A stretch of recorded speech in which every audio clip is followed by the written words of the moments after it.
Ini kan lagi jamaah ada di rumah ya, namanya juga berdagang pasti kan pengen untung pasti gitu kan ya. Tapi Ustadz Hilman di zaman sekarang mungkin kalau dibilangnya lagi Omikron nih lagi rame gitu ya. Ada barang-barang tertentu nih yang sama pedagang-pedagang ini dinaikin nih karena tahu oh nih barang ini lagi dibutuhin nih, lagi dicari gitu kan. Nah ini biar nggak salah nih jamaah juga pengen tahu para pedagang juga pembeli juga. Dalam pandangan Islam Ustadz Hilman, ada nggak sih batas ketentuan kita tuh untuk mencari keuntungan gitu, untuk menetapkan harga gitu, ada nggak sih Ustadz Hilman? Mohon penjelasannya Ustadz. Baik, terima kasih Mas Soni, Ustadz Maulana, mohon izin, Ustadz Syam. Bismillahirrahmanirrahim. Assalamualaikum warahmatullahi wabarakatuh. Waalaikumsalam warahmatullahi wabarakatuh. Alhamdulillah wassalatu wassalamu ala rasulillah la haula wa la quwata illa billah amma ba'du. Jamaah Islam itu indah yang dirahmati Allah. Berdagang itu adalah profesi yang sangat mulia. Kenapa? Karena kehadirannya bisa mendatangkan kebaikan untuk orang lain. Maka yang harus dicatat ketika kita berdagang, harus untung, iya. Tapi bukan hanya untung dalam urusan dunia. Tapi bagaimana keuntungan itu mengantarkan kita kepada kebaikan akhirat. Itulah namanya berkah. Bicara tentang untung dalam berdagang. Dalam beberapa keterangan disebutkan bahwa keuntungan itu tidak ada batasnya, silakan saja. Karena itu adalah rezeki dari Allah Subhanahu wa taala.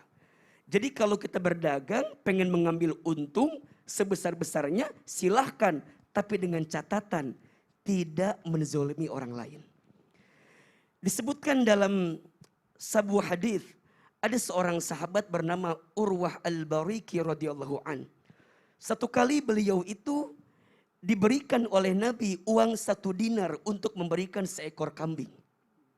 Singkat cerita, kemudian sahabat Urwah ini ke pasar. Maka dengan kepandaian Urwah, beliau kemudian mendapatkan 1 dinar dapat 2 kambing. Nah apa yang terjadi? Dari kambing yang didapatkan 2 tadi, yang 1 dia jual.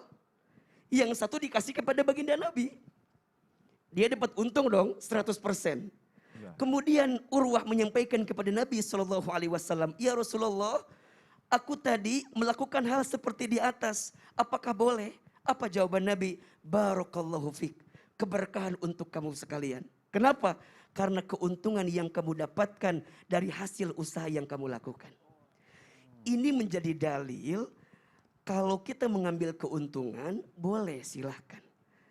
Bahkan lebih daripada 100% boleh asal dengan catatan ini. Tidak menipu, tidak menzalimi orang lain. Maka nanti dalam muamalah itu dibagi 2. Yang pertama mengambil keuntungan 100%.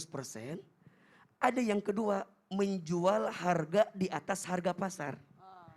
Yang tidak boleh adalah menjual satu barang di atas harga pasar keumumannya. Maka tadi kalau misalnya mohon maaf, sekarang misalnya lagi banyak dibutuhkan masker. Ya, iya kan? Ya, ini masker sudah jadi kebutuhan pokok bagi kita. Ya. Kemudian dijual di atas daripada harga pasar, maka mohon maaf ini yang disebut dilarang di dalam Islam. Oh, zolim itu ya? Zolim. Karena orang lagi banyak butuh, kemudian dia menjual di atas pada harga pokoknya atau harga pasarnya. Maka prinsip dalam jual beli itu sebenarnya kita diberikan gambaran 2. Kalau kamu menjadi seorang penjual, tempatkan hatimu di hati pembeli. Dan ketika engkau menjadi seorang pembeli, tempatkan hatimu di hati penjual.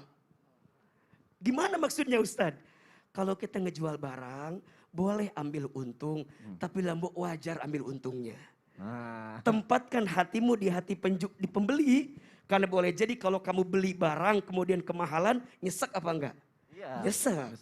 Begitupun sebaliknya, kalau engkau menjadi seorang pembeli, tempatkan hatimu di hati penjual. Maksudnya apa? Kalau nawar, ya mbok jangan sadis. Oh, iya kan? Iya benar. Kadang-kadang kalau nawar suka jelek gitu, bikin sakit hati bagi orang yang menjualnya. Ya, kalau nawar jangan Afgan. Apa tuh? Sadis. Benar. Iya benar. Maka jamaah Islam itu yang dirahmati Allah, berdagang harus ada untungnya, betul. Tapi keuntungan itu jangan sampai menghilangkan keberkahan kita dengan menzolimi orang lain yang membeli barang dagangan kita. Wallahu a'lam bishawab. Masya Allah, berarti boleh ya mencari keuntungan tapi jangan menzolimi orang ya. Atau tadi seperti Ustadz Hilman bilang jangan jual jauh banget harga di pasar ya, di atas harga pasar. Masya Allah. Saling menempatkan hati ya para pedagang dan pembeli, tapi hati-hati jangan sampai jatuh hati ya. Iya. Takutnya kan menempatkan hati, jatuh hati. Aduh.